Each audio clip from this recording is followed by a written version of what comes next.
خد كام زيزو؟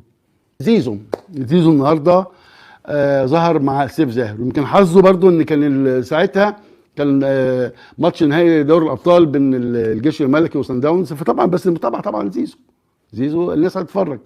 اصلا العلاقه بين زيزو وسيف زاهر كانت وحشه جدا جدا. ليه؟ زيزو رفض يسجل مع اون سبورت، مش كان اون سبورت ليها بعثه في كاس العالم في امريكا، رفض، قال لك ده سيف زاهر بيهاجمنا على طول، مع ان انا ما شفتش سيف زاهر بيهاجم اي حد في الدنيا يعني، ده راجل شيك ومحايد يعني. طيب يمكن ده كان صلح بين الطرفين، الاثنين بيصالحوا بعض واتفقوا على اللقاء يعني. طب زيزو خد كام؟ انتوا عارفين انا احب اخد الحاجات دي يعني. خد كام زيزو؟ مليون جنيه. حاجات غريبه بتحصل عندنا يعني، ربنا يبارك له. بس زيزو خد في اللقاء مليون جنيه، اللي دفعوا بقى الشركه مش عارف ايه، شركه ايه انا ليا في الاخر اللي خد كام؟ خد مليون جنيه.